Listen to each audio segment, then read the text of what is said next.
Hey everybody, welcome to Jacob's Quest, and today I've just finished watching Wakanda Forever, the new MCU movie, and of course the end of Phase 4, and also, a really touching tribute to Chadwick Boseman, who, we tragically lost. And this is going to be a full spoiler review, and I'm not going to go over the entire plots like I usually do, because, frankly, a lot of stuff happens. I'll kind of just hit like the skeleton of the plot, because so much stuff happens, and this movie, if I have one major criticism, it's that you do feel the runtime, especially if you you just had like a full day of work and then you're like, oh, I'll go watch this movie. After the first 2 hours and 30 minutes, you start feeling it. You start going like, oh man, okay, it's still going. And yeah, so let's just go ahead and jump into it. Again, I'm just giving like the basic skeleton of what happens. So they do reveal right away what happened to T'Challa's character, right? So, obviously controversial decision. Some people wanted them to do a recast, and it's a whole internet thing, but this is what they did. So T'Challa had some undisclosed illness. They do not say what it was. All we see is Shuri is messing around with like a DNA helix trying to solve his illness, and of course she is unsuccessful. And then we fast forward 1 year later, and they do not have a Black Panther, because if you remember in the first Black Panther, all the heart-shaped herbs got destroyed, so there's no Black Panther. And they go to UN hearing, and Wakanda's been attacked for their resources. They have all these outreach programs, and every other government in the world is trying to get their hands on vibranium. Everyone's looking for it. Everyone's searching anywhere else it could possibly be, but no one's found anything yet. So a lot of interesting things happening there, and to be honest, I kind of wish that they followed more of that, because ultimately this whole UN meeting leads down to I don't know if you'd say C plot, D plot, E plot. There's like a lot of stuff going on in this movie, but basically this is where you get your oh man, what is his name? The Hobbit. I'm forgetting his name somehow. Oh my god, Martin Freeman, is that right? Yeah. Anyways, this is where you get into his character and how, like, okay, the US government's trying to get their hands on vibranium, and they think that Wakanda's been attacking people, and then it's actually been Namor, and they're not Atlanteans, they're Takotans, I think. It is not called Atlantis. There is no Atlantis. That's not what it is. Anyways, basically there's this whole thing going on where like Namor's like, don't tell the outside world about us, but also, you better team up with us, and we're gonna attack the outside world, and I want to be friends while we attack everyone else, but also don't tell anyone else. Don't tell anyone about us, So it's like this whole thing where like the U.S. government thinks Wakanda's doing everything, and it's just like this whole complicated like E plot, And I guess the most interesting thing about it is that we do get the return of Valerie, which if you remember, she was at the end of Falcon and Winter Soldier. She was also in, oh man, what was it? She was also in Black Widow, I think. She's been the one who's slowly recruiting the Thunderbolts, basically. And so we kind of get like, we don't see any other members of the Thunderbolts in this movie, but basically we do kind of learn more about her. And apparently her and Bilbo Baggins used to be married at some point, and there's this whole like kind of tense relationship between them two. But it's just, that whole plot line feels like it could have been cut out, to be completely honest with you. Like, it's, he does not ever, I don't think he even goes to Wakanda in this movie, so he's not even like with the rest of the cast. And I understand what they're doing as far as like, how is the rest of the world reacting to what they think is happening over there in Wakanda, because everything's a secret. But I don't know, that I think if there's anything about this movie that could have like easily taken a good 10-15 minutes out of the runtime and probably made this an actually better movie, it's take the Bilbo Baggins plot out of it, I think, because I understand you're setting up the Thunderbolts and that's a whole thing that's happening, but to be completely honest, it was not the smoothest like thing in this movie. You know, it didn't quite feel like it mattered as much as literally everything else that's happening. We also get Riri Williams in this movie, and now she is integral to the, is that the right word? She's integral to the plot. Basically what happened is that, so she goes to this college. She had made a machine that can detect vibranium, and of course without her knowledge, the CIA or whoever had been using that machine along with other companies and governments and whatever else, and that is how they find vibranium underneath the ocean, which of course disturbs Namor, because like, hey, we're trying to keep ourselves secret. If they can detect vibranium using this machine, that means they're gonna come for us, just like they're about to come for Wakanda, because now everyone knows Wakanda's resources, you know. And so like that's his whole thing, is that like, you know, my people are only safe as they're kept secret. Wakanda should have also been kept a secret, but now that the world knows about you, you got all these problems with the UN and all these other governments trying to get your stuff, you know, and he's trying to avoid that for his people. So the entire plot of the movie really is just that Namor wants to kill the scientist responsible for creating this machine in order to keep everything a secret, right? But ultimately, in the long term, he's like, but yes, I do want to one day attack the surface world, right? And he just tells Shuri this, you know, and basically his idea is like, hey, me and us in Wakanda, we should become friends because we have a lot of stuff in common. You know, we got the vibranium, we got the secrecy, we got like everyone's trying to get our stuff. If we team up, we can easily take out everyone else, right? That's his whole thing. And the way they end on it is an interesting way. But anyways, back to Riri Williams.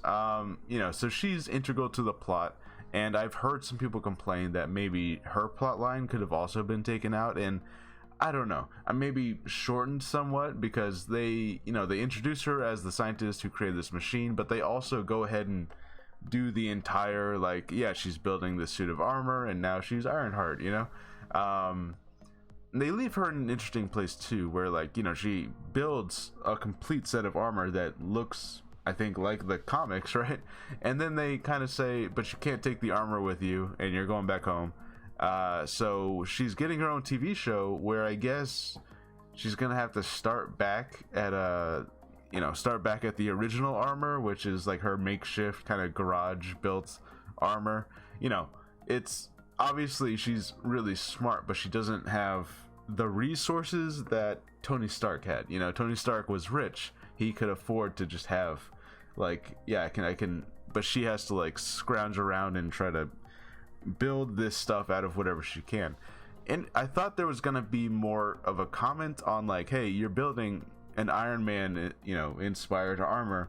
She didn't really say much about Iron Man or Tony Stark or say anything about that. I thought there would be, you know, I believe Shuri at some point says, is that Stark tech? Because she definitely, you know, she is using some sort of arc reactor type device, you know. So I don't know, I figured there would be more of a comment on that, but there kind of wasn't, which maybe that'll be in her TV show. Maybe it'll be like, oh yeah, when I was a kid I saw Iron Man fly by and I was like, hey, I'll do that, you know. Like I don't know, I thought there was gonna be some kind of established reason why she's, of all the things she could do, she's like, Iron Man armor, that's what I'll do. I don't know. But anyways, yeah, her plot line I thought was fine, you know, like we get a lot of good action with her. And that's the thing about this movie also, is that like it's got a lot of different action scenes. I will say some of it maybe went on too long, and maybe that's just me, because again, you know, you have a full day of work, you go see this movie, and then you gotta sit through the Bilbo Baggins plot lines with the government and the lady who's starting the Thunderbolts, and it's like, okay, this part didn't need to be in this movie. Let's get back to Wakanda. So, you know, there's also let's see what else. Okoye, I think that's her name. You know, the general of the Dormelage. So she loses not Riri. Oh yeah, Riri and Shuri actually.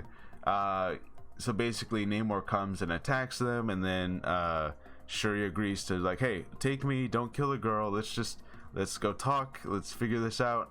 And so Okoye gets in trouble for letting that happen, so she gets like banished and she gets stripped of her titles and all this stuff, which I understand why the queen would do that, but it was pretty harsh moment, because it's like, okay, hold on, she doesn't deserve all this. Why are you I mean, I get it, right? Like, the queen thinks she just lost another child, right? So okay, I get it, but still, it's like, come on. Like, Okoye has been like serving you faithfully for her whole life. What?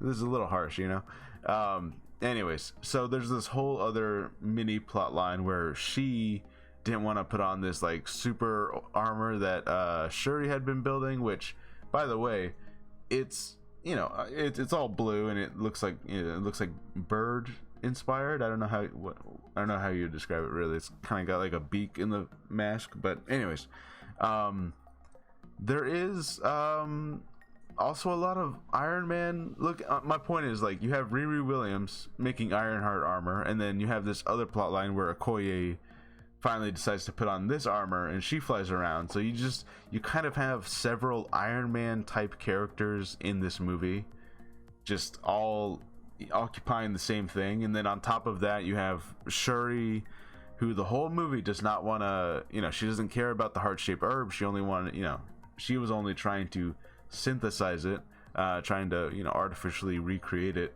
to save T'Challa, and obviously it didn't work in time. So she finally does decide to take it, and then she sees Killmonger instead of her family, and it's because she took it in a need for revenge, and so like that kind of influences what you see, I think, or what part of the spirit realm you see, or whatever. Anyways, interesting stuff happening there, but it's a lot. It's so much. I feel like maybe you didn't need the Okoye getting this blue armor, or at the very least, you didn't need the whole banishment thing, because there's so much happening between Namor and Shuri and Wakanda and the government and Ironheart, and this was a long movie, and I felt it. I think that's my main point I'm trying to get across, is that, like, you try to keep track of like every plot line that's happening here, and there are several questions that I still have by the very end of it. So basically it ends in this place where Shuri decides to spare the life of Namor, which they got pretty close. I thought they killed off Namor for a second, but they did not. She decides to spare his life, and so he goes back to his people, and basically he's like, hey, look, they spared my life, they didn't have to, and now we're friends, which means when he's like, the world is inevitably going to come for Wakanda. I know that's going to happen. I know that the other governments are going to try and forcefully take their stuff, and when that happens, they know that we're right here and they can call us. And basically he's like, I'm going to end up getting what I wanted anyways. I'm going to end up being able to attack the surface world because they're going to come from Wakanda. It's bound to happen, right? And that's basically where he's at. He's like, okay, we'll be friends, we'll be peaceful, and I'll just wait for it to happen, because I know it will. And then interestingly enough, so Shuri had taken the Black Panther suit, or not suit, but the heart-shaped herb, and she got the powers, and she was like, by the way, this was shocking, she's the queen now, because they actually, in one of Namor's attacks, they kill off the queen, and she drowns in one of the big water explosions in the tower. And that was shocking, because in a movie where we're already kind of dealing with T'Challa's missing T'Challa, right? Like, and then you go ahead and you kind of double down on that loss, and you kill off the queen, which wow, I think that might be maybe one of the controversial bits, that some people are really like not sure if they're down with that idea. And then it even ends in a stranger place where it's like, okay, so Shuri's the queen now, but then they do like that ceremony by the waterfall, and M'Baku comes down and he says, I'm going to challenge for the throne, and Shuri's not here. So what does that mean? I don't understand if they were trying to imply that M'Baku is gonna just be the reigning monarch now, if they kind of like made that agreement, or like I'm not even entirely sure what that implies, because they kind of just left it in this sort of vague place. And then we see Shuri, she goes to Haiti and she visits I can't remember her name, but T'Challa's ex-girlfriend or girlfriend, and it turns out, of course, she does have a kid there. So she's had a kid, and that's why she left like right after Thanos' attack. It's because her and T'Challa kind of agreed, like, hey, let's raise him away from the throne, away from all this stuff. Let's just let him be a kid. So yeah, T'Challa has a son. He's gonna, I guess, inherit the throne at some point if M'Baku's not sitting on it. I don't quite understand what happened in that scene, because I don't know if that was supposed to be like a joke, like, oh, M'Baku trying to fight for power, just like the first movie. But it definitely was like, okay, sure, he's not there, so are they actually, is this happening? Like, what's happening? And then, yeah, like I said, Riri Williams goes back home and she has to leave the armor behind. So we'll see her in her TV show, I guess. And then Okoye frees Bilbo Baggins. And she frees him from his prison, or from, he was handcuffed because it turns out, like, oh, he'd been helping Wakanda secretly this whole time. He's lying to the US government, so he's under arrest. So they free him, which I guess, I suppose he's a criminal now, so I don't know, does he get to just stay in Wakanda, because his own government's going to be after him now, because you can't just send him back home. So I guess he's, we'll see him in the third movie, I suppose. And yeah, I don't know what's going on with the Thunderbolts, or like if like they were after Vibranium, they were pretty down with that. I don't know how this really leads up to Thunderbolts in any kind of meaningful way, but I don't know. She was obviously involved, so something is going to come of this. And yeah, we're kind of just left in this place of like, all right, everyone got their peaceful send off. Everyone, like, Shuri was allowing herself to grieve finally, because there was a whole emotional through line of her not being able to kind of let go and think about T'Challa, her brother, and kind of just sit there in silence and let it happen. And they have like this whole little meditation ceremony where they, she kind of burns the clothes after the 1 year anniversary, kind of just like, okay, it's like it's time to move on and move forward. So she's finally able to do that. And yeah, just there's a lot of like emotional beats in this movie that just like it almost got me. I'm gonna say right now, there were a couple times where my eyes got a little watery and I'm like, oh, it's okay. Whew. It got pretty close sometimes. I will say some people that I was with definitely did start tearing up for real. So yeah, it's got a lot of heavy emotional beats, which of course it should, right? Like obviously, like that's what this movie is, so yeah, I will say this is probably the most